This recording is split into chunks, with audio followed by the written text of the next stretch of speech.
강의를 해주실 이인숙 교수님을 소개해 올리겠습니다. 교수님께서는 건국대학교 정치외교학과, 독일 게오르크 아우구스트 대학교 사회학과를 졸업하시고 건국대, 경희대, 성균관대, 숭령여대 교수로 활동하셨으며 현재는 서울시 찾아가는 동주민센터 운영위원회 운영위원, 한국자치학회 이사 및 마을 만들기 연구위원, 그리고 자치공권대학 교수를 역임하고 계십니다. 오늘 주민자치 이해와 활성화 방안이라는 주제로 열띤 강의해 주실 이인숙 교수님을 뜨거운 박수로 환영해 주시기 바랍니다.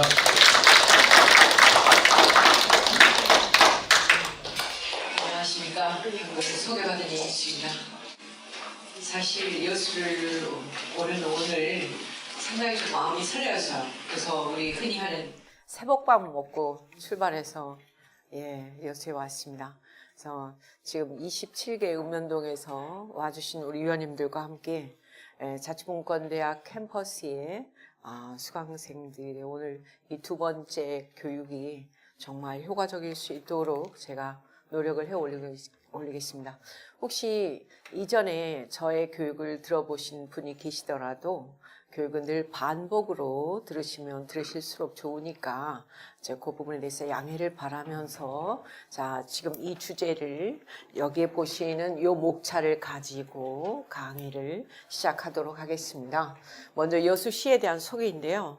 자료집을 보시면 여기 지금 행정구역이 1읍 26면 그 다음 여기 20동인데 요 밑에 하나가 더 있더라고요. 그래서 이참에 우리 여수시를 행정구역 확 늘려버릴까 하는 그런 생각도 있는데, 요거 27개 읍면동이라는 거 다 알고 계시니까 자, 넘어가도록 하겠습니다. 인구가 지금 곧 30만을 이 목전에 두고 계시고요. 그리고 주민자치 쪽으로는 우리 여수시는 전국에서도 가장 활발하게 움직이고 있는, 그리고 엑스포 이후에 우리 여수 시민의 민도가 상당히 수직 상승한 걸로 알고 있습니다. 그래서 여러 가지 면에서 아주 긍정적인 발전을 눈앞에 이렇게 가시적으로 쏟아내고 있는 우리 여수 시민님에 대한 자부심, 자긍심, 저도 참 자랑스럽게 생각하면서 제가 첫 페이지를 이렇게 쭉 올라오면서 보니까 만추의 그런 아름다운 계절이 아주 정말 여수시에 어떻게 보면 참 이국적인 그런 풍경과 더불어서 아주 참 이 그 단풍의 색깔이 너무 아름답다, 그런 생각을 해봤습니다. 지금 보시는 바처럼 자, 여수의 가을은 다 같이 한번 읽어보시도록 시작.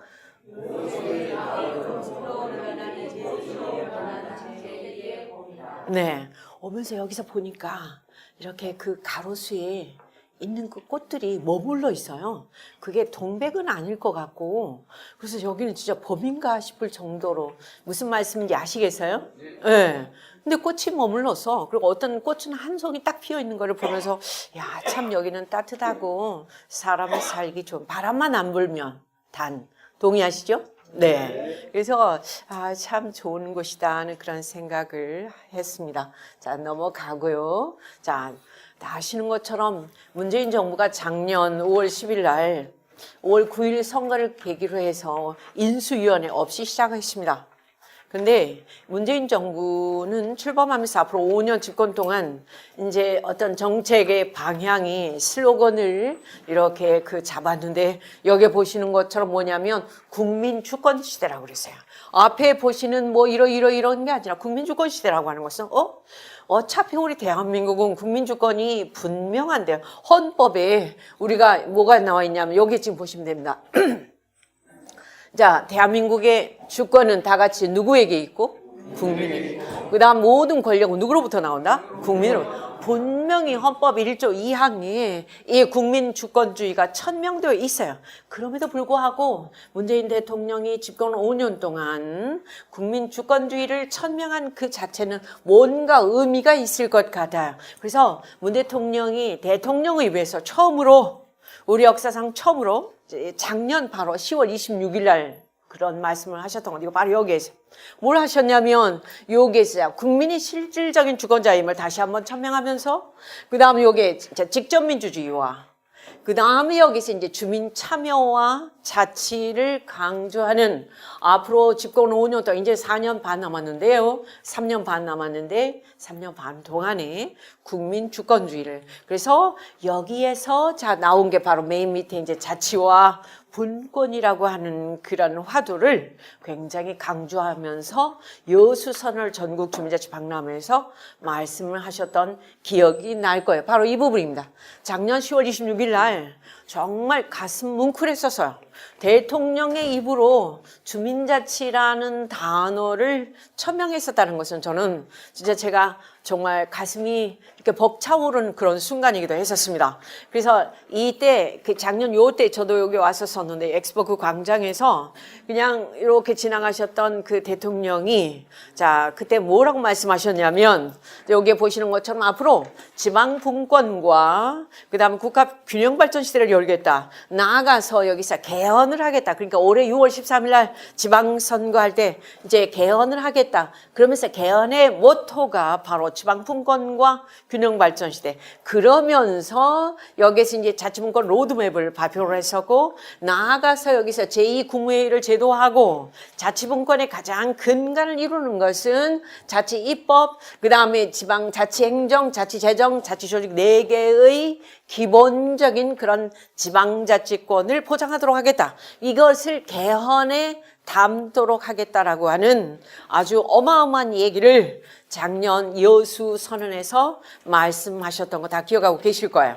그랬을 때 우리는 정말이지 기대와 희망을 가졌었으며 그다음 드디어 뭔가 좀 달라질 수 있겠구나. 그리고 특히 다 아시지만 지방분권이 지방자치가 지금 시작이 된 지 몇십 년이 지났는데 사실 지금의 현 상태로 봤을 때는 자 지금 이 재정분권이라고 하는 거 다시 말씀드리면 요 밑에 있는 자 지금 자치재정권 그러니까 전국에 17개 광역이 나눠지고 그 다음에 226개의 기초가 이렇게 전부 다 있지만은 모든 수입의 세금의 전반적인 80%는 어디에서 다 지금 걷어들고 있냐면 다 같이 국가 중앙에서 중앙정부에서 전부 다 우리나라 모든 돈을 이렇게 수입으로 다 잡아들이고 그걸 핸들링해서 이렇게 밑으로 내려주기 때문에 지방들은 또 광역이든 기초든 별로 실질적인 그런 권한이 있다 없다? 없죠.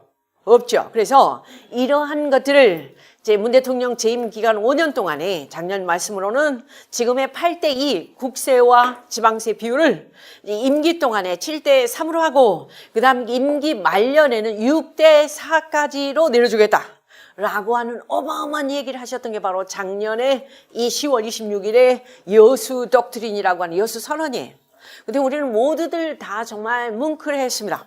서양은 거의가 다, 자, 국세와 지방세 비율이 이제 미국이라든지, 그 다음에 유럽 같은 나라들은 거의가 다 몇 대 몇이죠? 다 같이? 5대5에, 5대5에, 50대 50이에요. 근데 우리는 80대 20이기 때문에 매일 쏟아져 나오는 뉴스들은 보면 중앙정부에 관한 그 다음에 자 지금 그 뭐랄까 대통령에 관한 모든 것이 다 거기에서 연유되는 그런 걸 봤을 때에 이게 좀 건강하지 못한 우리의 구조거든요. 그래서 문 대통령 좀 해낼 수 있겠구나 했는데 다시는 마찬가지로 올해 6월 13일 날 지방선거할 때 자 개헌이 됐다 안 됐다 다 같이 안 돼서 버렸잖아요. 그리고 최근에 30년 만에 자 지방자치법을 바꾸겠다 하는데 거기에서 임기 말까지 몇 대 몇으로 지금의 8대2를 몇 대 몇으로 내려주겠다? 7대 3으로까지. 그러니까 6대 4 정도로 내려와야 되는데 그게 안 되는 거예요. 많이 안타깝지만 그래도 무슨 그런 변화가 있다는 자체에 대해서 우리는 자 긍정적인 그러한 생각을 해볼 필요가 있을 것 같고요. 그렇게 됨과 더불어서 우리는 더 나아가서 이제 주민자치에 대해서 더 많은 고민을 해야 되지 않을까 하는 그런 생각도 하게 됩니다. 자 여기서 다시 한번 말씀드리지만 여기에 자 우리 대한민국은 지금까지 국민주권주의에 대해서 사람들이 별로 동의하지 않아요. 당신이 주권자라는 생각 또 지역에서 주인은 누구라고 생각하십니까? 이렇게 딱 모든 이 시민들에게 여쭤봤을 때 여수 시민들은 그래도 많은 사람들이 아 나지요? 라고 할 수 있을 거예요. 그러나 다른 데 가서 제가 여쭤보면 자 지역의 주민은 주인은 누구라고 생각하시면 지역의 주인은 동장님? 아니면 시장님? 아니면 국회의원님? 다들 그렇게 얘기하세요. 그래서 자 국민 개개인이 주민 개개인이 주권자임을 의식을 하지 못하고 있는 단 하루 투표날 선거일날은 이렇게 주권 행사를 하러 가니까 내가 주권자라고 생각을 하지만 그날이 지나면 그냥 우리는 또 망각하고 주권자가 마치 자, 지금 높은 사람들인 것처럼 생각하고 있는 우리의 현실을 본다면 좀 안타깝기도 하다. 그래서 이제 우리 흔히 얘기하는 입법권이라고 하는 것은 입법권, 법을 제정할 수 있는 사람들은 우리는 모든 권리를 다 어디로 대의민주주의 하에서 국회의원에게 다 이렇게 넘겨준 것처럼 생각을 하지만 이제 이번에 지방자치법에서 바뀌어지는 그 중요한 부분이 어떤 게 있냐면 이제 조례를 누가 이렇게 청원할 수 있습니까? 다 같이 주민들이 조례를 제정할 수 있도록 청원할 수 있는 그런 권한도 이제 준다라고 하죠. 그래서 이제는 제 명실공히 주민들이 지역에 대해서 주인으로서 눈을 제대로 떠야 바로 그게 주민자치인데 그렇게 되었을 때 많은 변화가 일어나지 않을까 하는 그런 생각을 하게 되고요. 그래서 여기서 제가 잠시 가져와 봤습니다. 2018년 1월 1일 날 나온 이렇게 자료를 보면 우리나라 243개의 광역, 이 자료는 없어요. 광역 및 기초의 자, 재정 자립도가 평균 여기에 지금 53.4에 서울이 참고로 약 한 82.5입니다. 굉장히 중앙에 서울에 집중되어 있죠. 부가. 그 다음에 요게 본 것처럼 인천, 경기가 요 세 곳이 인구의 절반이 넘으면서 그 다음에 부도 상당히 많이 편중되어 있는데 요쪽으로 광주광역시도 44.3%고 그 다음에 전남이 20.4%예요. 재정자립도가 너무 열악하죠. 그죠? 거의 꼴등까지는 합니다. 여기서 지금 보시면 구례군 같은 이런 건 얼른 넘어가야 돼. 그 다음에 여기에서 이제 넘어가고 그 다음 여수시가 나왔어요. 여수시는 여기에서 다 같이 얼른 그런 것은 그냥 얼른 그래서 36.9%면 그래도 우리 전라남도의 평균보다 훨씬 더 높은 거예요. 예. 구례군 같은 데는 8.5%면 진짜로 정말 애도의 뜻을 표해야 되겠죠. 그죠? 얼른 넘어가야 돼, 저런 거는. 어찌됐든 그래서 사실 보면 이 지역 균형이 이루어지지 못하고 있는 오늘의 이 지방자치입니다. 지방분권. 그래서 이것을 균형을 이룰 수 있도록 이제 국가를 전체적으로 이렇게 하도록 하겠다. 근데 아까 구례군 같은 데도 그 다음은 칠곡군 같은 데도 보면 정말 재정 자립도가 낮거든요. 저기 강원도 양구 같은 데도 마찬가지고. 그런데 그런 데에서는 사실 이 세수의 원천이 될 수 있는 어떤 세원이 있질 않아요. 뭐 산업체도 있는 것도 아니고, 뭐 기업체도 있는 것도 아니고, 뭐 아무것도 없으니까 그렇게 될 수밖에 없는데, 어찌됐든 이 균형 발전이 분명 필요한 것은 사실이다. 그 다음 넘어가세요. 여기 지금 우리 헌법 제1조 1항에 대한민국은 다 같이 뭐라고 나와 있습니까? 민주공화국. 민주에 대해서는 우리가 다 초등학교 때 사회 시간을 다 배워요. 근데 공화국에 대해서는 별로 배우질 않습니다. 무슨 얘기냐? 사실 우리가 개인과 그 다음에 공공을 생각을 했을 때 우리 공공 그 다음에 어떤 공적인 부분에 대해서 우리가 배려를 먼저 해야 되는 것에 대해 우리는 별로 조금 의식이 낮지요. 그래서 이제 이런 부분도 이 시간에 한번 생각을 해보면 좋을 것 같다는 그런 생각을 하고요. 자, 최근 들어서 많은 학자들은 말을 하기를 주민자치 시대가 도래했다라고 얘기를 합니다. 주민자치 시대라고 하는 것은 뭐 얘기냐면 기존에는 모든 것이 국가 획일주의였어요. 국가에서 상명하달로 일괄적으로 일률적으로 착착착 제대로 법을 통해서 있었다면 이제는 조금 많이 달라졌죠.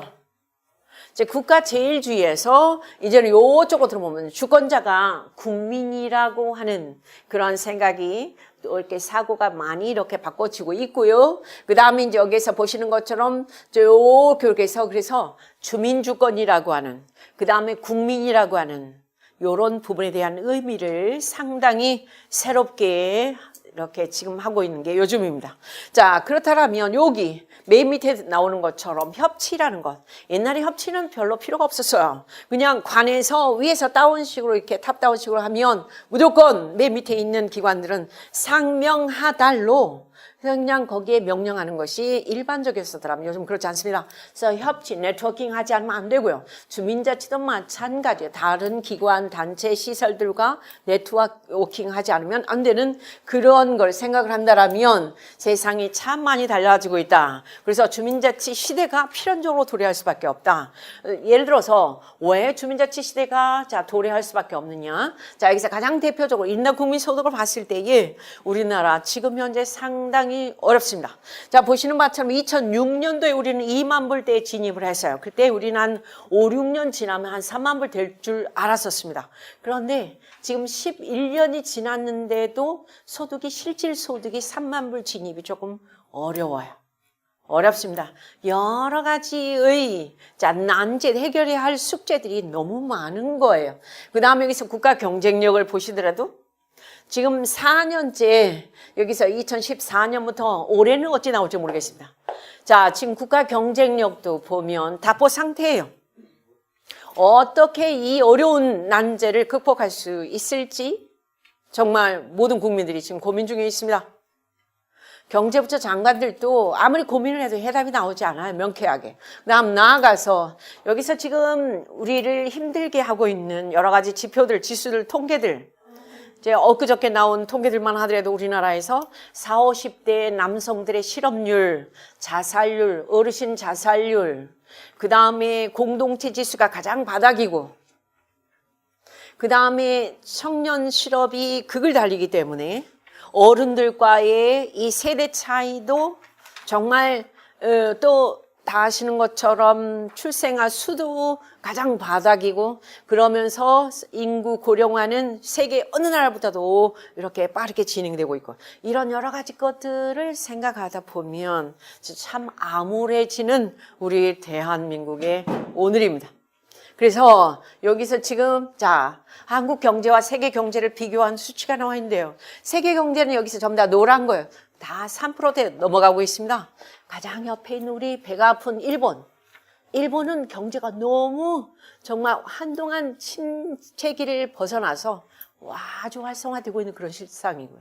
그 다음에 이제 중국도 마찬가지고, 그 다음 유럽도. 그래서 경제가 지금 날개를 달고 날아가는 반면 우리 대한민국은 굉장히 어려운 오늘입니다. 그래서 지금 우리 경제 성장률을 KDI에서 3% 잡았다가 2.8% 잡았다, 2.7% 아마 연말쯤 가면 다시 2.6으로 떨어지지 않을까 하는 그런 안타까운 오늘의 현실. 그래서 IT 분야를 제외하고는 이 수출의 제조업이라든지 그 다음에 다른 특히 자영업 요 하시는 분들의 체감 그 경제가 지표가 너무나 낮다라고 하는 그런 언론의 보도를 보면서 굉장히 안타깝기도 하죠. 자, 여기서 청년 실업률.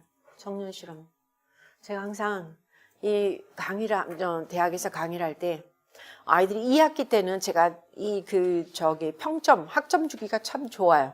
왜냐면 7, 8명이 항상 이렇게 취업을 해가지고 교수님 저 취업했는데 C학점만 주십시오. 그러면 제가 대충 이 상대평가이기 때문에 학점을 주기가 쉬운데 요즘은 저 취업했으니 C학점만 주세요라고 하는 그런 학생을 찾아볼 수가 없습니다. 이미 한 6, 7년 됐는데 요즘은 더 갈수록 더 하죠. 그래서 청년 실업의 체감 지수가 너무나 악화되고 있다라고 하는 오늘의 현실을 보면서 참 안타깝다. 예. 자, 이런 여러 가지의 안 좋은 지표들의 플러스 마지막으로 지금 보시는 것처럼 이제 우리 국민들의 가계빚이 자그마치 1,500조를 1년 우리나라 예산이 얼마입니까? 내년도 예산이 470조 그쯤 되는데요. 여기서 지금 3년 예산안이 지금 가계빚으로 이렇게 머물러 있어요. 이런 것을 본다면 이것을 어떻게 우리가 극복해야 할 것인지에 대한 정말 답이 안 나오죠. 그래서 지금 어떻게 보면 현대 사회가 안고 있는 문제의 근원은 사실 우리가 해방 이후, 그러니까 45년 이후에 지금 어떻게 보면 73년 됐죠, 그죠? 73년 해방 이후를 이렇게 돌이켜보면 우리는 정말 무에서 유를 창조하는 것은 맞아요. 그런데 너무나 빠른 시간 내에 너무 앞만 보고 직진하다 보니까, 달려오다 보니까 잃어버리고 놓쳐버린 부분들이 너무 많아요. 가장 대표적인 것으로 우리가 한마디로 잘 살면 된다.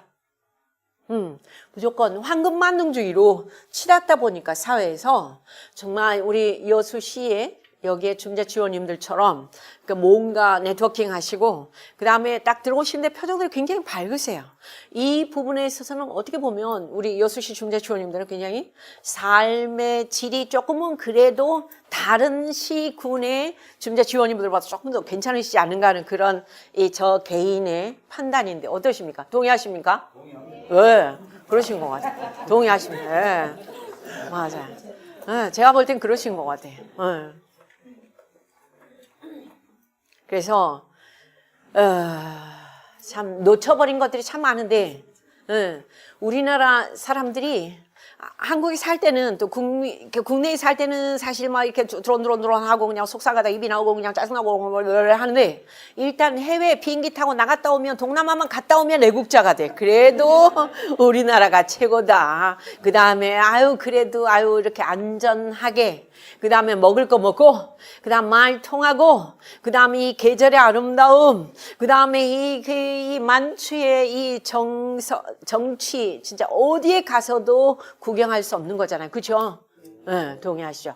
아무튼 이런 걸 본다면 정말 우리 대한민국 너무 좋다라고 생각하실 거예요. 그런데 사실 따지면 오늘의 이렇게 정말 무에서 유를 창조하셨던 것은 따지고 보면 누가 이렇게 우리를 편안하게 잘 살 수 있도록 해준 거냐면 제가 볼 때는 일정 부분은 관에서 공무원들이 정말 많이 우리의 손과 발이 되어졌던 것은 사실인 것 같아요. 그런데 그 부분에 대한 이 반전은 조금 이따 이렇게 말씀을 드리고 그래서 현대 사회의 문제 근원이라고 하는 것은 어떻게 보면 누구든 잘 살면 되고 그 다음 출세하면 되고 권력 있으면 되고 이런 식으로 해서 수직 상승만을 그렇게 해서 어떻게든 남을 이렇게 상대평가해서 이렇게 죽이고라도 그 다음에 이기고라도 나만 출세하면 된다라고 하는 그런 무한 경쟁 시대에 내팽개쳐져 버린 우리 각 개인들이 이제 73년을 살다 보니까 오늘에 이르는 거거든요. 근데 거기서 놓친 게 정말 많다고 봐요. 놓친 게 뭐냐면 여기에서 특히 공동체, 이웃. 사실 80년대까지만 하더라도 우리가 이웃이 있었잖아요. 마을에 어떤 어르신이 돌아가시면 모두가 손을 놓고 그 집에 가서 일손을 돕고 아무리 농번기라도 그 다음에 음식과 그 다음에 옷과 뭐 이런 그런 그 아름다운 미덕이 있었는데 요즘은 윗집에 뒷집에 앞집에 누가 사는지를 모르는 게 더 미덕이야. 그래서 도요지 아파트에서 보면 아침에 출근할 때도 보면 이렇게 숫자만 보고 바닥만 보고 그게 미덕이야. 익명성이 보장되는 것을 더 바람직하게 생각하는 옆집에 누가 사는 걸 모르는 것을 더 지금 해피하게 생각하는 현대인을 보면서 우리가 놓친 게 너무 많다. 저는 그렇게 생각을 하고요. 그래서 인간답게 살아가는 그러한 그런 뭐랄까요 이웃 그 다음에 어떤 그런 정 이런 것이 거의 상실돼가는 여수시만 빼고 이런 걸 보면서 참 안타깝다라는 생각을 떨쳐버릴 수가 없어요. 네, 그래서 사실 우리는 미래 사회에 해법을 찾아낼 수가 없는 오늘의 현실입니다. 그래서 이제 우리 많은 사람들이 뭘 얘기를 하냐면 여기에서 메뉴에 보면 미증유라는 단어가 나와요. 우리 대한민국 지금 4차 산업혁명 시대 그 다음에 외교 국방을 보더라도 미국과 중국과 그 다음에 북한과 그 다음에 일본과 정말 이제 어떻게 해야 될지 모를 정도로 매 순간이 시시각각으로 변화되고 있고요. 그 다음에 지금 많은 학자들이 얘기를 하죠. 내년 앞으로 2020년만 되면 전국에 그 편의점에서 모든 게 로봇들이 다 일을 무인 편의점으로 다 바뀔 거고 그렇게 되면 인간의 일자리가 다 그래서 4차 산업혁명이 정말 급변하고 있는 요 시대 우리는 이래야 될지 저래야 될 불과 20년 전에 우리 여기 위원님들은 여기에서 지금 컴퓨터를 안 썼었거든요. 20년 전에만 하더라도 그리고 그때만 하더라도 뭘 쓰셨냐면 요게 이렇게 한 것처럼 뭐가 쓰셨습니까? 삐삐를 쓰셨어요. 근데 20년 동안 이렇게 많이 변화가 돼버리는 이 대한민국을 보면서 자 미증유의 시대 지금까지 역사상 한 번도 있었던 적이 없는 시대를 우리가 살아가고 있어요. 네, 이걸 미증유의 시대라 그래. 그래서 급변도 진짜 격변기를 그래서 대전환기를 그래서 2018년 11월은 많은 학자들이 얘기를 하고 있죠. 이건 대전환기다. 그러니까 우리 국민들이 역사상 단 한 번도 이렇듯 변화를 경험한 적은 없다. 작년 이맘때만 하더라도요. 문 대통령 여기 와가지고 기껏 된 게 여수선언 요런 때인데 벌써 우리나라 지금 현재 뭐 남북이 어떻게 되고 그 다음에 오고 가고 뭐 이런 거 정말 놀랍죠. 그죠? 근데 내년 이맘때 어떻게 또 바뀔지 아무도 모르거든요. 이런 미증유의 시대를 살아가면서 자 다시 한번 말씀드리지만 우리가 정말 여기서 무엇을 해야 할 것인지 직시해야 될 것인지 고민해야 될 것인지에 대한 답을 오늘 가져보는 게 굉장히 저는 바람직하다. 그래서 늘 제가 가지고 오는 이건 뭘로 보이시더라고요? 자, 이건 이 오리로 보이실 수도 있고 오리 입으로. 그 다음에 이걸 입으로 보면은 무엇으로? 토끼와 오리로 두 가지를 보실 수 있을 것 같고요. 네. 그 다음에 여기 자 옛날 아까 잠시 옛날 얘기가 나왔었지만 1800년대 말에 우리나라 사람들 평균 수명이 약 한 45세였어요.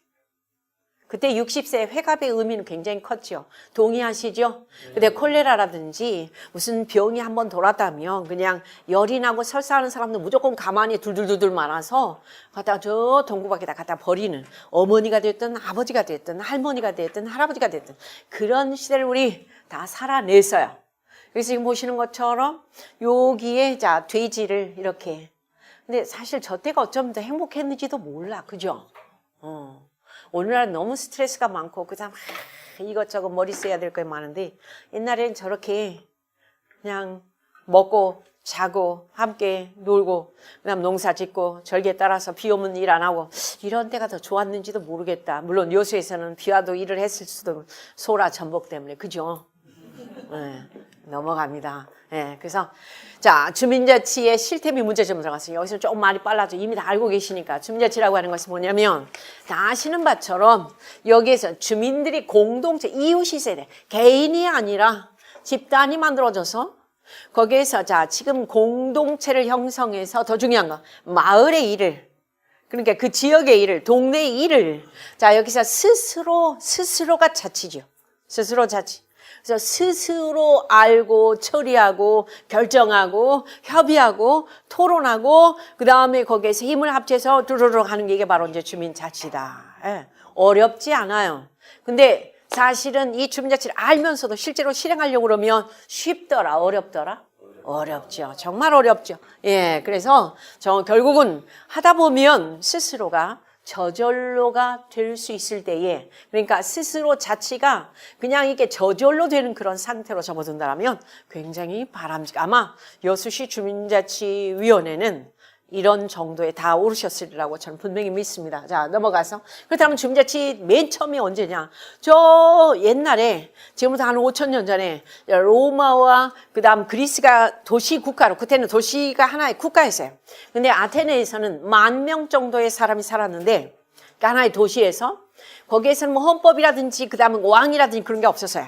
그냥 아테네에서 사람들이 이쪽 도시하고 이쪽 도시에 맨날 싸우고 그 다음에 랄랄랄 할 때에 사람들이 도시에서 모여가지고 자 10,000명 중에 한 일주일에 한 번씩 그 10,000명의 대표들이 모이는데 약 10,000명 중에서 10,000명이 다 들어갈 수 없으니까 요게 지금 보시는 것처럼 한 6,000명의 대표들이 모여 이 6,000명의 대표들이 모이는 그 광장을 아고라라 그랬어요. 아고라. 그리고 그 광장에 사람들이 모이는데 그 모임을 민회라 그랬어요. 민회. 여기에서 이제 민회라고 그랬는데 민회에 들어갈 수 있는 사람들은 10,000명 중에서 6,000명이 어떻게 들어가냐면 500명 정도의 평의회, 그러니까 주민자치위원회 정도가 있어서.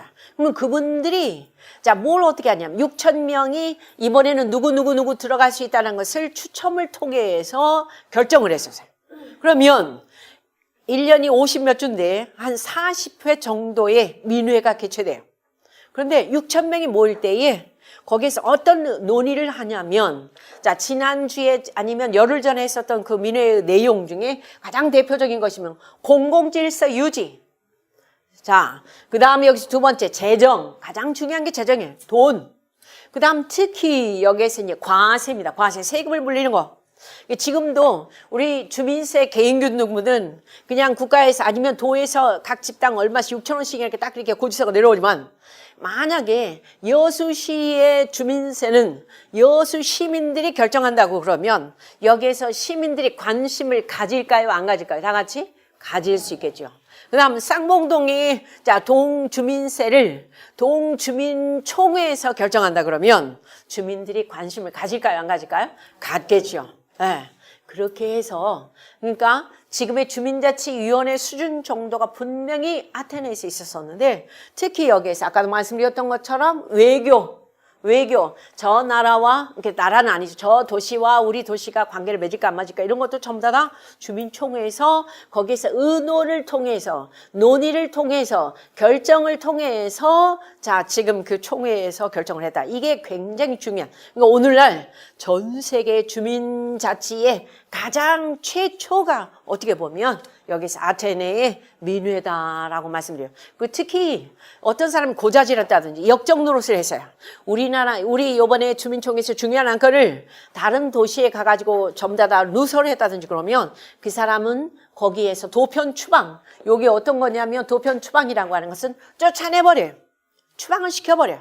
이렇게까지 거기에서 결정을 했다라고 하는 거야. 대단히 어떤 권한이 셌었다. 사실 우리 주민자치원에도 그렇게 권한이 좀 주어지고 그렇다면 지금보다는 조금 잘할 수 있을 것도 같아요. 그죠? 만약에 재정권도 자치재정권은 좋다 그러면 우리 훨씬 더 잘할 수 있을 것 같은데 아직까지는 좀 아니다. 자, 이렇게 넘어가서 그리고 또 중요한 게 있어요. 거기서 자 지금 민회를 개최할 때마다 거기에 의장이 있어요. 회장. 진행을 하고 하는 그런 사람은 한 사람이 몇 년 동안 하는 게 아니라 1년에 40여 번 개최되는 그런 그 민회의 의장은 매번 바꿔져. 왜 그러냐면 한 사람에게 권한을 계속 주면은 그 권한은 뭐 할 수 있다. 권력은 다 같이 부패할 수 있기 때문에. 예. 그래서 이걸 계속 갈아줘.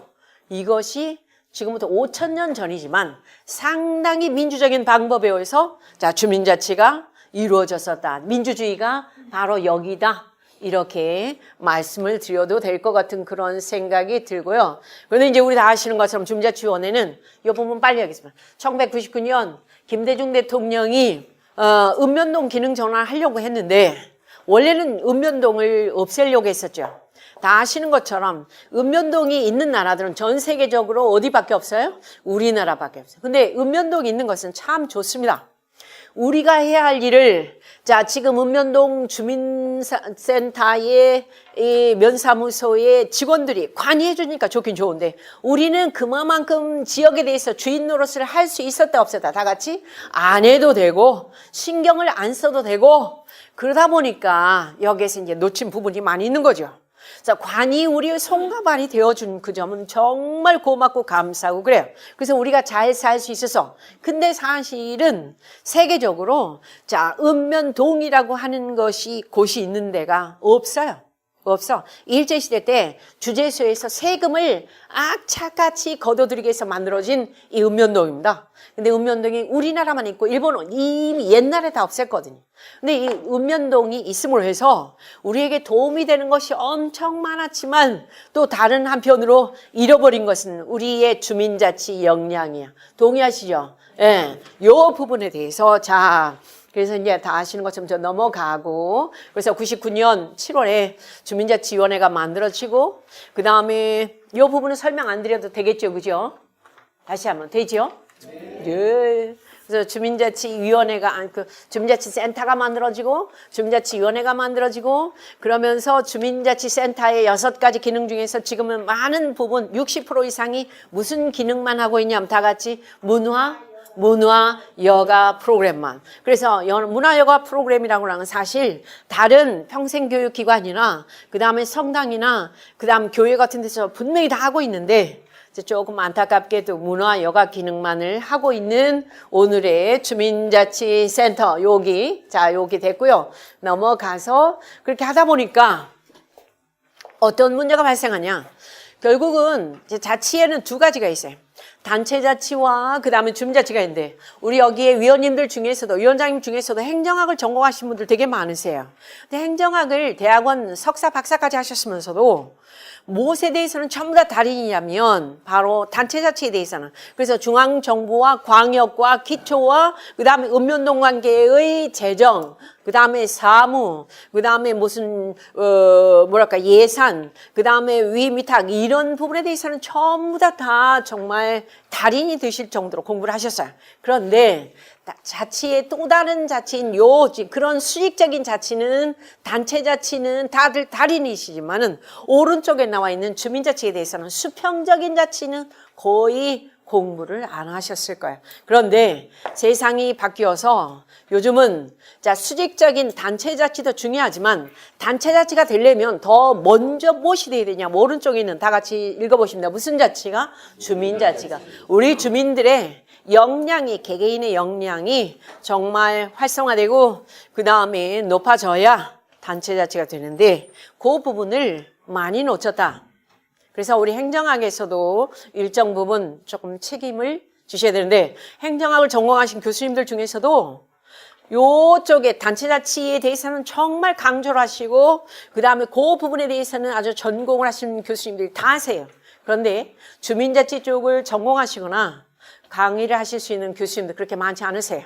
왜냐하면 그만큼 이 자치에 있어서 주민자치는 이를테면 정말이지 파이에서 가장 끄트머리 한 부분일 정도밖에 안 되니까 그렇게 본다고 이렇게 말씀드리고 싶고요. 그래서 주민자치위원회는 사실 이렇게 해서 넘어가고 그래서 여기도 넘어가고 그래서 지금의 주민자치위원회는 여수시는 그래도 지난번에 엊그저께 보니까 단합대회도 하시고 그 다음에 시장님이 주민자치에 대해서 정말 관심을 가지고 단체장님이 주민자치 마인드가 이렇게 높으세요. 다른 이 지자체에 비해서.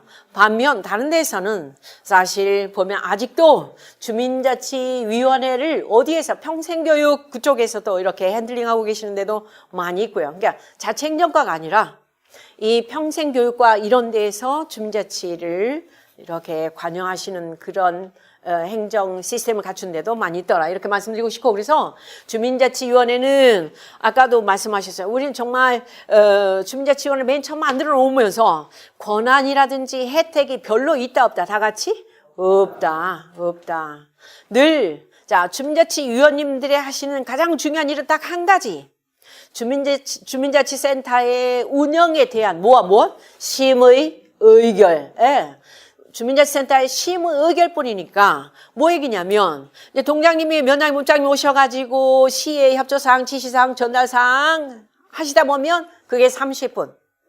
그 다음에 원래회의 들어가셔서 위원장님이 의결권 행사를 위해서 의사봉을 3번 두드리십니다.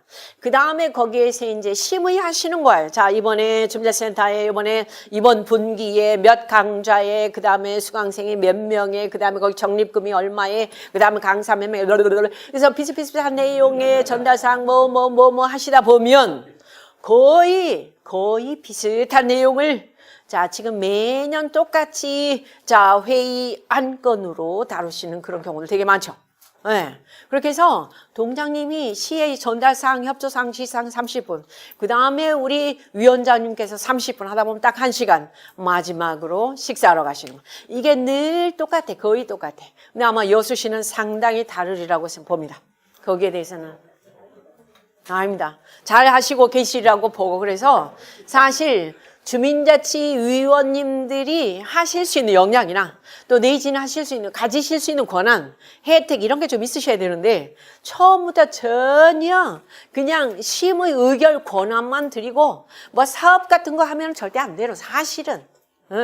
그런 걸 봤을 때에 주민자치위원님들이 정말 처음에 만들어질 때 정말 잘못 만들어져서 다른 직능단체는 전부 다 사회단체 보조금을 받아가면서 하잖아요. 근데 우리는 내 돈 내서 그 다음에 없는 시간 내서 그 다음에 여기저기 행사는 정말 많이 끌려다니고 땡겨다니고 그 다음에 뭐 하셔야 되는 그런 박수와 박수. 아이고 아이고 참 아니 예, 사무장님. 예. 근데 정말 예.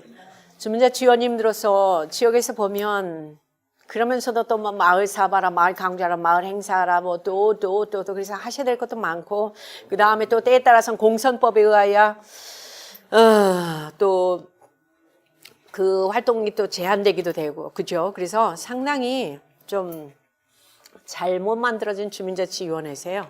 그 부분에 대해서는 정말 저도 참 안타깝다 이런 말씀을 드리고 그래서 여기서 보시는 바처럼 주민자치위원회는 우리는 사회단체 보조금 받지 않으니까 그 다음 없는 시간 내서 내가 이렇게 봉사하고 있는데 이래라 저래라 얘기하면 뭐 우리가 뭐 그래서 공무원들은 주민자치위원님들이 하셔야 된다.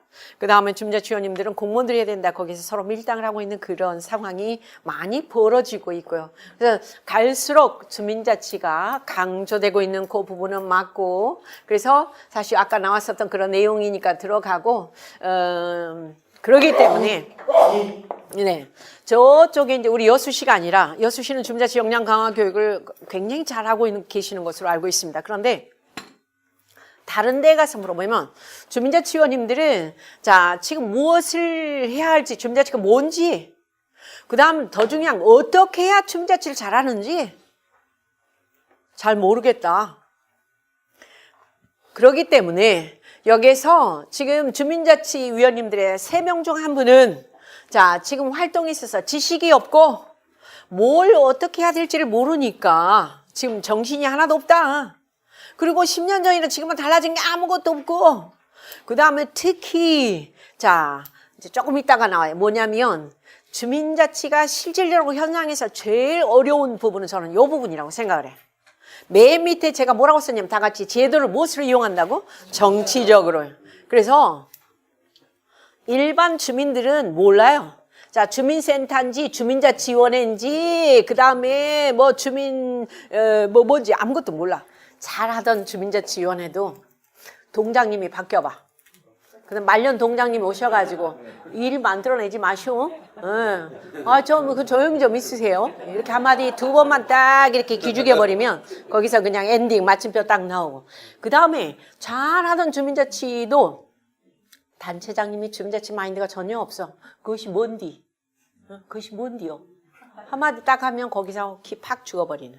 그래서 사실은 이 단체장님의 마인드가 시장님, 국회의원님, 또 내지는 요쪽에 동장님, 면장님, 읍장님의 마인드가 주민자치회에서 너무나 이를테면 이렇게 변수로 작용하고 더 나아가서는 이제 우리 여기는 아니지만 다른 데를 보면 주민자치위원회를 마치 당신의 무슨 선거 전방위 부대 정도로 생각하는 그런 경우들도 이제 그렇게 생각하면서 미리 조직화하는 그런 경우들도 보면 진짜 이거는 아니지 않는가. 그래서 이 주민자치가 지난 19년 된 동안에 거의 내년이면 성년이 되는데요.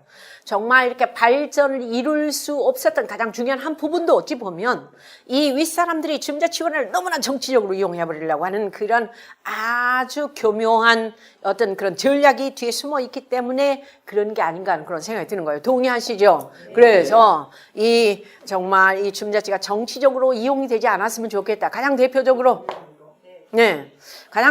이런 거야. 아까 자치재정 얘기를 했는데 주민자치위원회가 사실 재정적으로 자립을 하려면 정말 그 길이 쉽다 어렵다 다 같이? 어렵죠. 정말 어렵죠.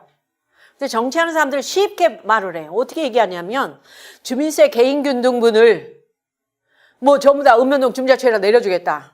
그런데 실질적으로 이렇게 공부를 해보니까 주민세 개인균등분이 전부 다 집집마다 한 6,000원 되더라고요. 그것을 자 지금 주민자치위원회에다 내려주려면 건너야 할 강이 근데 강 건너기가 쉬워요? 쉽냐고. 근데 그게 아주 몇 단계의 법률을 몇 개 바꿔야 되더라고요. 근데 정치하는 사람 최고로 쉽게 얘기해. 그래서 주민세 개인기금을 다 주면 된다 해가지고 그렇게 해서 재정적 자립을 돕는다고 그러는데 말은 쉬우나 실질적으로 그것을 가능하게 하려면 진짜 기가 막히더라고요. 근데 정치하는 사람 쉽게 얘기해. 그럼 우리는 이제 들을 때요. 만약에 재정자립 그리고 한 서울 같은 경우 3,900만 원 준다고 그러니까 그게 그렇게 준다면 가능할 수도 있겠구나. 그런데 그것이 가능할 수 있도록 하기 위해서는 정말 건너야 할 강이 몇 개나 되더라. 그래서 이제 그런 걸 보면서 정치적으로 주민자치가 이렇게 휘둘려지는 것은 상당히 안타깝다. 애도의 뜻을 표하지 않을 수가 없다. 이렇게 말씀을 드려도 될 것 같다. 그래서 참 많이 안타깝고요. 그래서 이제 우리 김찬도 교수 같은 분은 지금의 주민자치는 상당히 어렵다. 말만 주민자치지 실질적으로 정말 주민들이 지역에 눈을 뜨지 않으니까 그래서 답보 상태를 면하지 못하고 있고 그래서 제도 학습이 처음부터 잘못해요. 특히 여기서 지금 보시는 것처럼 일본은 읍면동이 없으니까 주민자치협의회가 딱 있으면서 여기에서 지금 보시는 것처럼 읍면동이 없으면서 여기죠. 협의회가 딱 있으면서 거기에서 우리나라처럼 이를테면 읍면동이 해야 할 일을 이 주민자치협의회가 쫙 알아서 하니까 주민들이 단합이 잘 되고 그 다음에 일본은 또 이렇게 뭐랄까요 천재지변이 참 많이 일어나니까 이렇게 수평적인 네트워킹이 참 잘 돼요. 옆집 뒷집 앞집이 이렇게 잘 묶여지는데 우리는 반면 읍면동이 다 알아서 해주니까 이제 그러한 협치라든지 네트워킹 잘 안 되고 그다음 극단적인 개인주의로 가버리는 오늘의 현실을 보면서 참 많이 안타깝다 이렇게 말씀을 드리고 싶고요. 넘어가서 그래서 결국은 뭐냐면 주민자치 가장 중요한 문제점은 제가 이쪽에 벌써 10여 년이 넘었습니다. 13년 정도 되는데요. 요게 보면 가장 중요한 누가 어떻게 주민들이 참여하도록 할 것인가에 대한 답은 제가 아무리 고민을 해도 잘 나오지가 않아. 그러니까 주민 참여를 어떻게 끌어낼 수 있을 것인가, 어떻게 도모해낼 수 있을 것인가에 대한 답은 정말 없는 것 같아요. 그분들한테 가서 주민 참여합시다라고 손에 전부 다 쥐어주기 이전에는 답이 나오질 않아요. 그런 의미에서 오늘 교육에 정말 열심히 참여하고 계시는 우리 위원님들께서는 정말 복 받으신 존재시더라. 저렇게 말씀드리고 싶고 그렇게 해서 결국은 주민들이 참여를 하게 된다라면 그 지역이 그러니까 아마도 제가 볼 때 그럴 것 같아요. 전국에서 작년도에 한 23개의 자치분권대학이 2017년도에 개최되었습니다. 올해도 아마 20여 개가 넘는 곳에서 개최되어 있을 것 같은데요. 우리 PD 선생님들은 다 알고 계세요. 어디든 이렇게 촬영을 가서 보면 거기에 듣고 계시는 위원님들의 반응이며 표정들이며 딱 저희는 교육을 많이 가니까 알 수 있거든요. 그런데 정말 참여하면서 공동체가 활성화되는 그런 지역의 위원님들은 이 교육에 참여하는 자세가 달라요. 반면 하기 싫은 공부하라고 하니까 아시죠? 무슨 말씀인지? 그래서 초롱초롱합니다. 네, 초롱초롱 아주 거의 뭐 은하수처럼 빛나고 계십니다. 정말 멋지시고요. 그래서 이제 이 지역이 살아 움직인다. 그러니까 활성화되고 있다는 게 바로 여기에서 위원님들의 눈빛이 그것을 입증해주고 있다. 저는 그렇게 말씀드리고 싶습니다. 이 부분은 아마 앞에 교수님들이 설명을 하시지 않을까 아니면 다음 교수님들도 그래서 지금 현재 주민자치위원회가 어떻게 변화되고 있는 것인가 그래서 다 아시는 것처럼 지금은 주민자치위원회는 아무런 실권을 드리지 않았기 때문에 실질적인 권한의 혜택을 드리지 않았기 때문에 이제 주민자치회로 들을 수 있다 그래서 2010년 10월 1일 날 지방행정체제 개편에 관한 특별법을 만들어 가지고 그 다음에 2013년 5월 8일 날 지방분권 및 지방행정체제 개편에 관한 특별법을 만들어서 행자부에서 그때 31개 읍면동에 그 다음에 협력형으로 그시죠? 아시죠? 그렇게 해서 지금 현재 보면 31개 읍면동 플러스 18개에서 49개 읍면동이 전국에 주민자치회로 전환이 되어 있습니다. 그런데 여기에서 지금 보면 2017년 작년도 이제 5월 11일 날 출범한 문재인 정부는 인수위원회가 없이 시작을 하다 보니까 충원을 하는데 상당히 애로사항이 있었어요. 그러니까 누구를 사회혁신수석으로, 그 다음에 청와대 장관으로, 이게 이제 준비가 조금 안 된 상태에서 바로 오늘 선거에 그 다음날 출범하다 보니까 이제 서울시에서 많은 분들을 모셔가죠. 서울시에서 모셔갔던 분들이, 자, 지금 서울시의 모델을 이제 행안부로, 그때는 행자부에서 행안부로 김부겸 씨가 오면서 만들어지면서 여기에서 이제 보면 이 혁신읍면동이라고 하는 아주 희한야릇한 그런 단어를 써가면서 혁신은 원래 박근혜 대통령이 혁신을 참 좋아했는데 혁신읍면동을 자, 지금 하면서 전국의 20개 동을 혁신읍면동으로 작년 11월 바로 요때입니다. 요때 태안의 리솜스파캐슬에서 혁신읍면동에 대한 이 안내를 그때 했었던 그런 기억이 나요. 그렇게 해서 혁신읍면동을 했는데 마지막 요때에 혁신읍면동, 올해 혁신읍면동 작년에 20개를 시범 읍면동을 하고 올해 200개를 혁신읍면동을 해서 2022년까지 전국을 3,503개 혁신읍면동으로 다 바꾸려고 했는데 그게 그만 이 자유한국당에서 예산이 200억이 삭감이 되죠.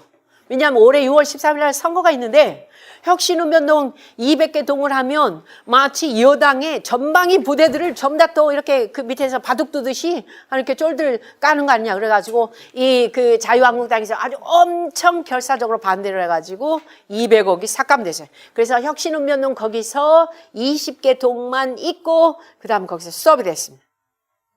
그러면서 행안부에서는 이미 다 인선이 혁신읍면동 추진을 위한 그런 TF도 만들어지고 그 다음 뚜두두두 했었기 때문에 안 할 수는 없거든요.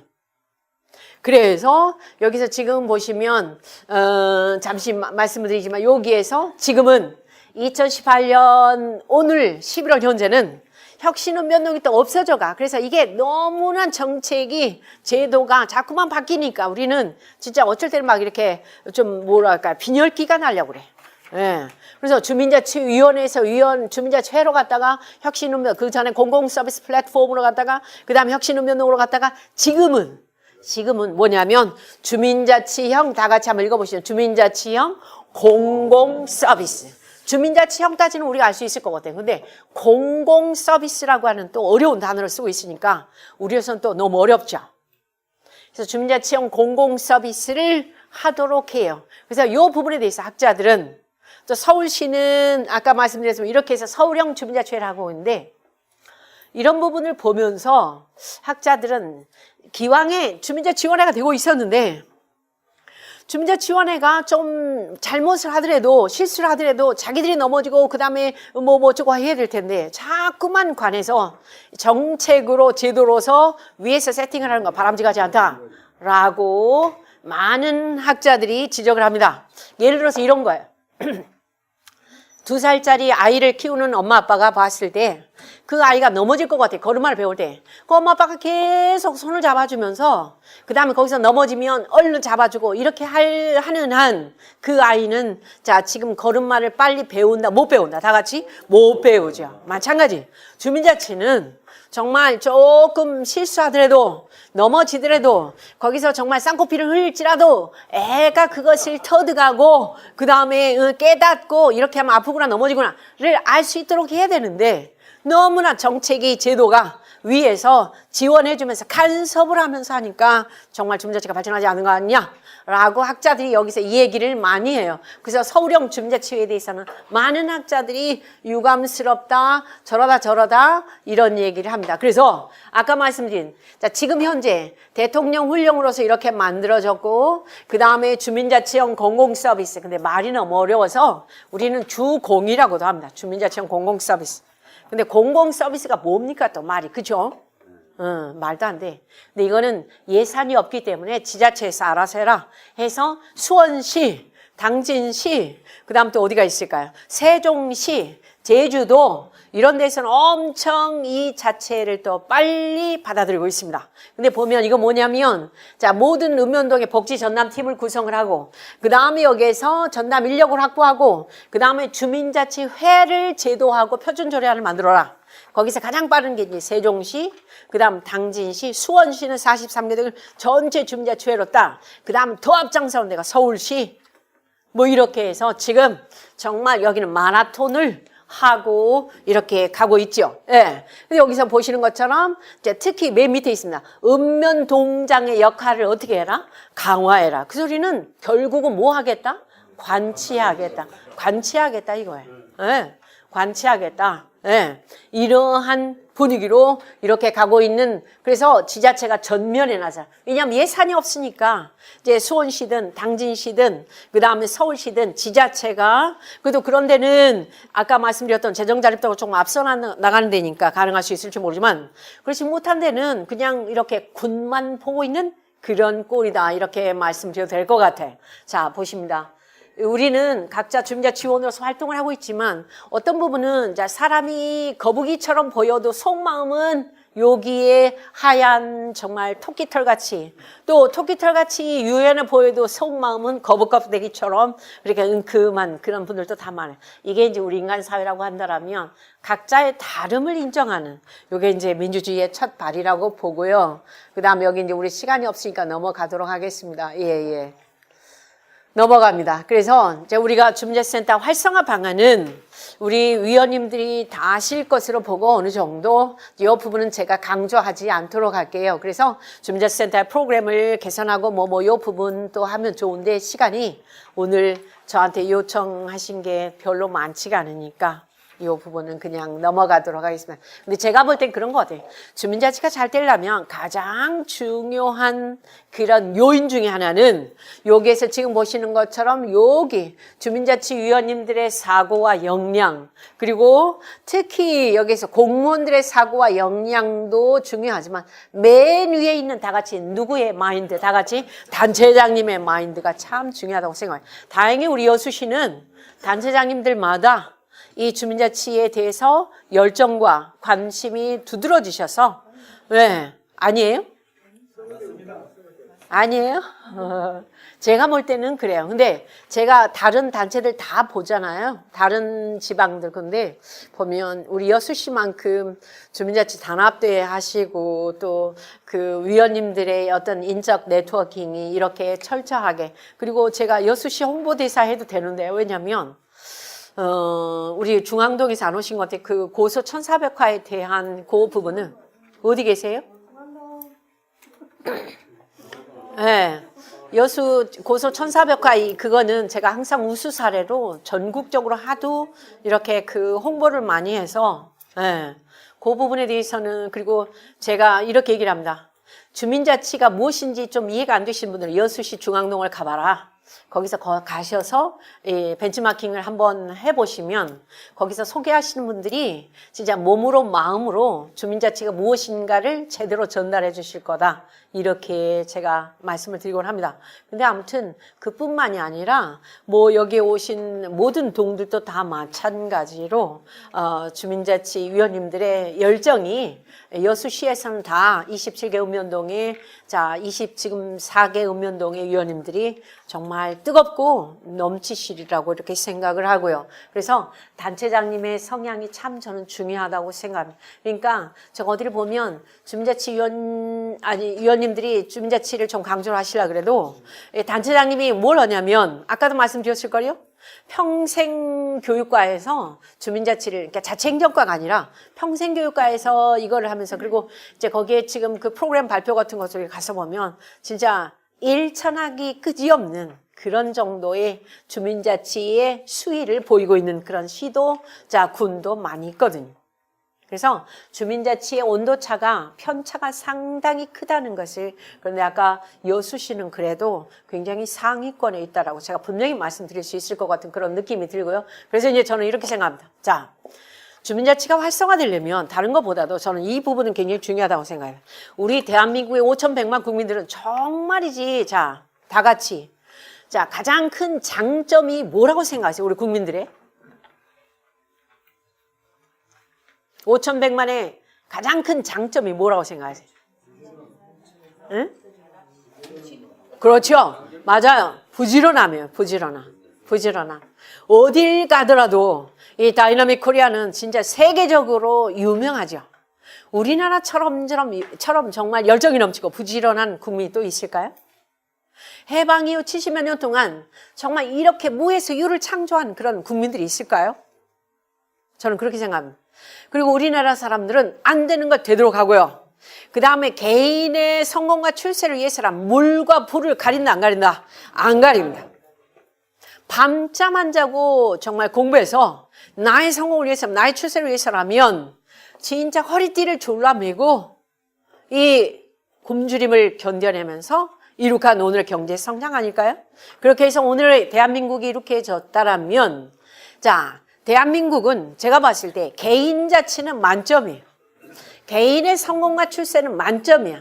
그런데 문제는 성공한 개인들이 대문을 열고 자 아파트 문을 열고 어디로 나와야 되는데 다 같이 마을로 동네로 나와야 돼. 동네로 나와서 우리 마을이 어떤 마을이고 동네가 어떤 동네이고에 대해서 관심을 가지고 이게 자치의 출발이거든요. 그냥 주민등록만 되어 있는 그런 주민이 아니라 자 지금 동장님이 전화하면 누구시고 그 다음에 우리 마을이 어떤 마을이고 유래, 현황 이런 거 다 있잖아요. 인구가 몇 명 정도 되고 이런 부분에 대해서는 어느 정도 관심을 가지고 그 다음에 주인으로서 역할을 잘 해주셔야 되는데 사실 자 지금 우리나라 사람들 전체 보면 그 근면함, 부지런함 그 다음에 성실함, 그 역동성 이건 정말이지 보배로운 그런 가치를 갖고 있는데 그런 가치가 결국은 전부 다 개인에 머물러 있어요. 그러니까 어디로 안 나오냐면 이제 마을로 안 나오는 거야. 지역으로 안 나오는 거야. 동네로 안 나오는 거야. 근데 그런 사람들이 동네로 마을로 지역으로 나온다면 정말 우리 주민자치가 훨씬 더 잘 될 수 있을 것 같은데 여기가 잘 안 돼. 그래서 저는 이렇게 생각합니다. 자 보면 지역이 살아남는 길은 여기서 다 같이 한번 읽어보시면 뭡니까? 시작. 주민화예요. 주민화.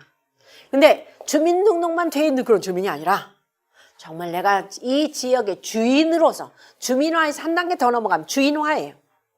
주인으로서의 역할을 내가 제대로 잘하고 있는가? 내가 다시 말씀드리면 참여하고 있는가? 내가 우리 뒷집, 앞집, 옆집에 자 우리 주민자치위원장님이 누군지에 대해서 관심을 가지고 그 다음에 인사할 수 있는 이러한 그런 분위기가 조성이 된다면 정말이지 공동체가 활성화되고 그 다음에 주민자치에 정말 기름이 부어져서 활활 타오를 것 같은데 그게 안 되는 거예요. 자, 다 같이 더 똑똑하고 더 잘 살고 정말 그 뭐랄까 출세한 사람들일수록 주민자치에 대해서 지역에 대해서 동네에 대해서 관심을 갖더라 안 갖더라? 안 갖더라. 오히려 더 잘 살아 잘 먹고 이런 거 보면 뭔가 좀 하느님도 불공평하다는 생각이 드는 거예요. 그죠? 근데 우리는 뭐 시간이 남아서 정말 이렇게 봉사하고 그 다음 지역을 위해서 이렇게 헌신하고 그런 건 아니잖아요. 근데 이미 아까 말씀드렸던 것처럼 지역에 대해서 눈을 뜨고 계시는 애정을 갖고 계시는 우리 주민자치위원님들 대신에 더 많은 사람들은 지역에 대해서 전혀 관심 없어요. 주민등록만 돼 있지. 저 쌍봉동 살아요. 문수동 살아요. 중앙동 살아요. 거기서 그치는 거지. 이 뒷집, 앞집, 옆집, 그 다음 우리 동장님, 그 다음 우리 마을이 어떤 마을 전혀 관심 없어. 이것을 우리가 어떻게 하면 좀 바꿀 수 있을까?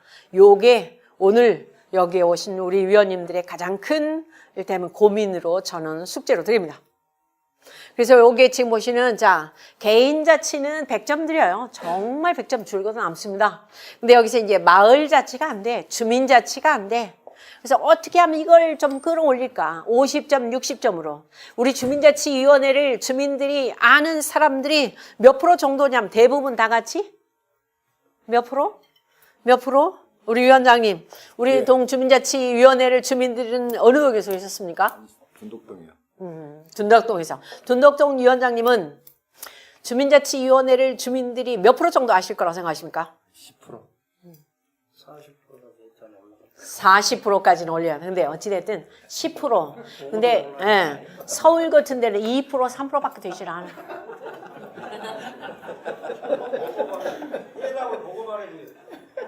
그래서 다시 한번 말씀드리지만 자 어떻게 하면 예, 마을을 알리고 그 다음에 주민들이 참여할 수 있도록 하는 그런 이 고민들을 오늘 좀 적극적으로 해주시면 좋을 것 같은데, 저도 그 부분에 대해서는 아무리 노력을 해도 답이 잘 안 나와. 그 소리는 주민자치가 그럼 그만큼 어렵기 때문에. 정답이 있더라 없더라?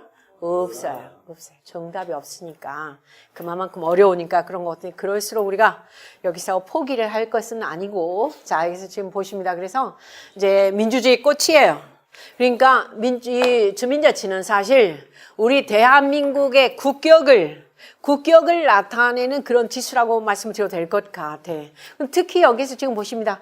어떻게 하면 개인자치에만 머무르고 있는, 그리고 개인의 입신 그런 그 추세만 신경을 쓰고 있는 그러한 사람들을 마을로, 동네로 끌어낼 수 있을 것인가, 여기에 대한 고민, 더 나아가서 여기서 정말 스스로 일을 할 수 있어. 그들이 개인이 마을로 나와서 뭔가 관심을 가지고 연대하면서 지역 일에 눈을 뜨고 참여할 수 있게 하는 그런 일을 할 수 있도록 하는, 이게 바로 주민자치의 가장 큰 출발점이다. 저는 이렇게 말씀을 드리면서, 지금 개인보다 공공성이 더 존중이 될 때 아마 우리나라의 국격이 훨씬 더 높아질 수 있다라고 저는 생각을 하고요. 그래서 여기 지금 방금 말씀드린 그 부분입니다. 네. 그래서 여기서 보면 주민자치 성공 요소는 많은 학자들이 얘기를 합니다. 돈 있으면 다 돼. 아니야, 사업이 있어도 돼. 그런데 제가 볼 때는 가장 이 세 가지 것 중에서 제일 중요한 것은, 주민자치가 잘 되려면 무엇이 제일 중요하더라? 다 같이? 사람이 제일 중요해요. 그래서 그런 의미에서 오늘 이 자리에서 우리가 함께 모여서 캠퍼스 안에서 고민을 해보시는 이 자체는 대단히 중요하다, 이렇게 말씀을 드릴 수 있을 것 같고요. 다시 한번 주민자치 활성화를 위해서는 제일 중요한 게, 저는 맨 왼쪽에 있는 위원님들의 역량이 이렇게 강화되고, 그러면서 거기서 네트워킹이 되고, 그러면서 공동체가 활성화되었을 때 가장 활성화될 수 있는 그런 이제 바탕이 되더라 넘어가고요. 그래서 저 부분도 넘어갈 수 있을 것 같아요. 그래서 가장 필요한 역량은 여기서 지금 주민자치원에게 마을을 이해하고, 그 다음에 자치의 의지와 실행 능력을 다 필수로 가지면 좋겠지만, 그 중에서 제일 중요한 어떤 역량이라고 하는 것은 주민자치에 대한 의지, 그 다음에 주민자치를 하실 수 있는 의지와 더불어서 역량이 되었을 때에 주민자치가 거기서 제대로 꽃을 피울 수 있다는 그런 말씀을 드리고 싶고요. 그래서 이제 보면 우리나라 아까 말씀드렸던 저 아테네 주민총회처럼 그래도 우리에게 결정할 수 있는 권한이 좀 있으면 좋겠다. 그리고 사람들이 지역에 대해서 참여할 수 있는 그런 분위기가 마련되면 좋겠다. 그런 생각과 함께 맨 밑에 여기서 뭐냐면, 권력은 개인의 것이 아니라 다 같이 누구의 것이다. 다 같이 국민, 주민의 것이다. 특히 여기 권력은 쪼갤수록 투명해지고요.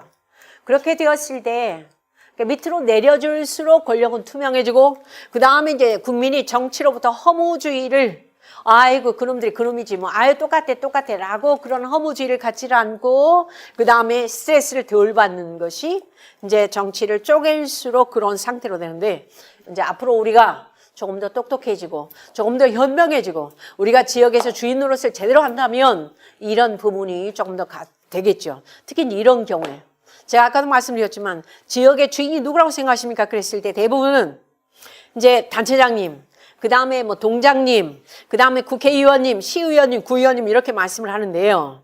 사실은 지역의 가장 큰 주인은 누구냐면 다 같이 누구라고? 우리 각 주민이에요. 그런데 주민이 지금까지 주인 행세를 해본 적이 없어.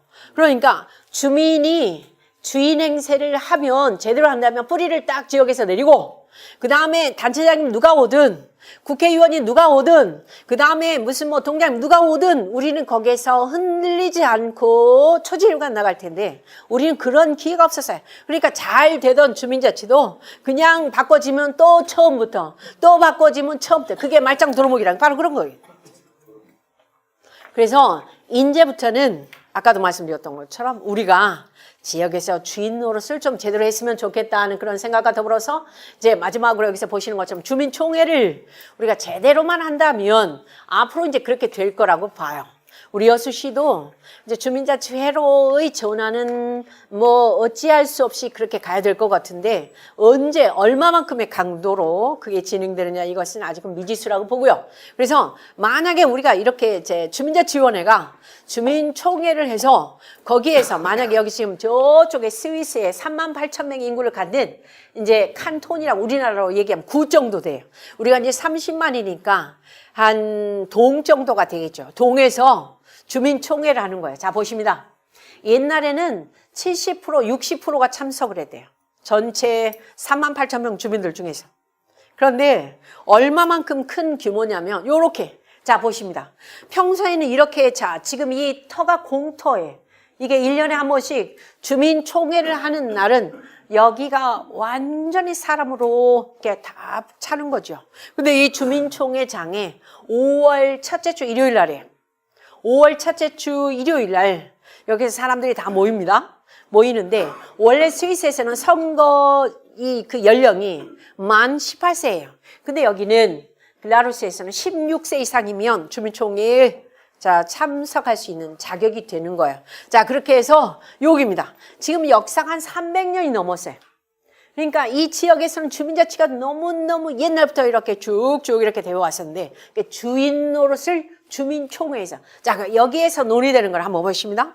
자, 어떻게 되냐면 과세를 결정하는 거야. 그러면 2018년도 과세. 그러면 여기서 우리 동에 자, 지금 얼마만큼 필요한데 얼마만큼 세금을 우리가 내고 그것을 이 주민총회에서 결정한다. 그러면 물론 우리는 지금은 모든 게 자, 지방자치법에 의해서 행안부에서 뚜루룩 그다음에 헌법에 의해서 뚜루룩 위에서 이렇게 내려오고 있지만 이 지방자치가 아니면 주민자치가 제대로 되려면 저렇게 해야 되죠. 근데 스위스에서 저렇게 되고 있어요. 그래서 여기서 지금 보시는 것처럼 세법의 변화, 경찰의 강경진압 허용 여부, 그 다음에 여기에서 빈민구제에 관한 법률 변화, 방과 후 교실 확대. 우리 같으면 전부 다 보건복지부에서 저런 거 다 위에서 내려버리잖아요. 근데 여기서는 주민총회에서 주민총회 권한의 처리, 그 다음에 자연보호구역 내 통행의 허가권 이런 것도 전부 다 주민총회에서 의결을 하니까 주민들이 지역의 문제에 대해서는 관심을 가질 수밖에 없는. 그래서 요렇게 자, 비가 오나 눈이 오나 사람들이 진짜 몇천 명 모이고 비가 오면 조금 덜 모이고 그렇게 해서 모여서 그 다음에 요 사람들 여기 서 있는 사람들이 이유가 있어요. 뭐냐면 거기 참여한 사람들이 이 스위스는 전기 무슨 뭐 저 전자 투표기 이런 게 사용할 수가 없으니까 몇천 명이 오는데 전부 다 뭘로 하냐면 여기에 지금 여기 보시죠. 거수로 해. 거수도 여기서 빨강은 반대야. 그 다음에 찬성은 여기서 이제 파란 표딱지를 줘요. 그래서 저기 입장하는 사람들에게 이 표딱지를 줘서 반대, 그 다음에 찬성의 표를 주더라고요. 이걸 눈대중으로 아까 서 있는 사람들이 이렇게 세. 이게 이제 조금 오류를 가져올 수 있겠죠. 그러나 이 주민총회에서 중요한 것들이 다 결정이 되니까 심지어 사람들이 뭐 1%, 2%만 오는 그런 날도 있을 수 있을 거예요. 근데 거기에 대해서 이의다는 사람이 아무도 없어. 이게 전통이고 역사니까. 하나의 문화니까. 그래서 가장 대표적으로 이런 게 있어요. 자, 스위스하고 프랑스에서는 혹시 들어보셨을 거야. 모슬렘 여성들이 이제 강경파 여성들이 이렇게 옷을 입고 다녀요. 이게 이제 부르카라 그래요. 이 사람들은 눈도 여권 사진 찍을 때도 눈을 안 내. 왜냐하면 그게 문화예요. 여자들 얼굴 내놓으면 그게 되질 않은 거예요. 그래서 저렇게 해서 사진을 찍는데 사람들이 보면 진짜 길거리 다니는 그 해변가에서도 저렇게 다녀요. 그래서 이렇게 싹 보면 그것도 치마도 길고 그래서 어쩔 때는 좀 혐오감을 느낄 수도 있어요. 그런데 저 여성들이 길거리에 다니면 혐오감을 자아낸다고 해서 프랑스나 스위스에서는 저 여성들이 이 부르카를 입고 다니면 입도록 한 아버지나 그다음에 남편이나 오빠가 벌금을 내요. 한 40만 원 정도. 네, 300유로 정도를 내는데 요 벌금을 내도록 하는데 이 아까 지금 여기에 어디예요? 자, 글라루스에서는 아니야. 그거 문화의 차이일 따름이고 그게 무슨 뭐 혐오감을 준다고 우리는 그렇지 않은데 우리 글라루스에서는 얼마든지 저 여성들이 자, 부르카를 입고 와도 괜찮아 라고 자, 그 주민총회에서 의결을 해버렸어요. 그러니까 국가에서는 금지를 했는데 여기서는 우리는 금지 반대 라고 얘기를 할 정도로 그 주민총회의 힘이 강하다는 거죠. 그 정도의 자, 파워를 갖는, 권한을 주는 그런 주민총회가 글라루스에서 자, 여기서 금지안의 반대표를 행사해버리니까 결국 자, 그만큼 권한이 크다. 이렇게 말씀을 드려도 될 것 같고요. 그래서 스위스 인구 800만 중에 약 35만 명 정도가 무슬림인데 그중에서 여성들이 부르카를 입고 다녀도 되는 유일한 곳이 글라루스 칸톤이다. 이렇게 생각합니다. 자, 그렇게 해서 결국 주민자치가 스위스에서는 엄청 각 지역별로 권한을 충분히 주기 때문에 활발하게 저렇게 자, 발전하고 있는 것을 볼 수 있을 것 같고요. 결국 주민자치 활성화를 위해서 자, 요 제가 중간 부분이 굉장히 중요합니다. 자, 스위스나 독일이나 프랑스나 영국은 자, 지금 오늘날 강대국이기 때문에 잘 살기 때문에 주민자치를 한 게 아니라 사실은 주민자치를 통해서 오늘의 강대국이 되었다. 우리 대한민국도 지금 아까 말씀드렸던 것처럼 해결해야 할 여러 가지 문제들이 너무 많아요. 근데 지금까지의 국가 위주로 정부 위주로 해결하려고 했을 때는 답이 없을 수 있다. 결국은 밑으로부터 무엇을 통해서 다 같이 주민자치를 통해서 우리가 지역의 주민으로서 주인으로서 눈을 똑바로 두고 그 다음에 지역이 살아남을 수 있도록 우리가 관심을 가지고 문제를 해결하다 보면 지역이 살아남다 보면 각 지역에서 지혜가 모아지다 보면 그것이 공으로 쫙 위로 쏘아 올려져서 중앙정부로 날아가서 중앙이 살 수 있는 그러한 해법을 이렇게 마련할 수 있지 않을까 하는 그런 생각해서 여기에 보면 우리 대한민국도 이제는 자, 여기 나오는 것처럼 선진국이기 때문에 주민자치를 한 게 아니라 주민자치를 통해서 선진국이 됐다. 우리는 지금 선진국이 어느새 되어가고 있는데 지금 주민자치는 꽝이에요. 이 상황에서 해법을 갖지 못하는 대한민국을 해법을 가질 수 있도록 하는 유일한 방법은 어쩌면 무엇일 수 있다. 다 같이 주민자치일 수 있다. 저는 이렇게 말씀을 드리고 싶고요. 그렇게 해서 자, 이 맨 밑에 3만 불 시대의 어떠한 도약을 우리 주민들이 자, 삶의 질 향상을 위해서 주민자치에 대한 관심을 가짐으로써 이제 여기서 풀어나갈 수 있다는 그런 생각을 드릴 수 있을 것 같고, 그 다음 이제 이게 마지막, 예. 보시는 바처럼 이게 무엇일까요? 네, 눈사람 맞죠? 네. 눈사람 같이 보이죠? 네. 구글에서 제가 다 찾았는데 없어요. 저거 눈사람이 아니라 불행히도 오뚜기입니다, 오뚜기. 네, 오뚜기. 자. 궁극은 정답은 뭐냐면 우리 대한민국은 지금까지 해방후 73년 동안은 지금 이 상체가 너무나 고도 비만했었어요. 특히 이 두뇌가 그래서 모든 권한이 어디가 있었으면 다 같이 자, 중앙에 정부의 대통령에게 집중되어 있다 보니까 한 사람에게 모든 권한이 집중되어 있다 보니까 궁극은 거기에서 정말 어려운 상황으로 내몰렸던 것을 우리 지난 역사를 통해서 알고 있어요.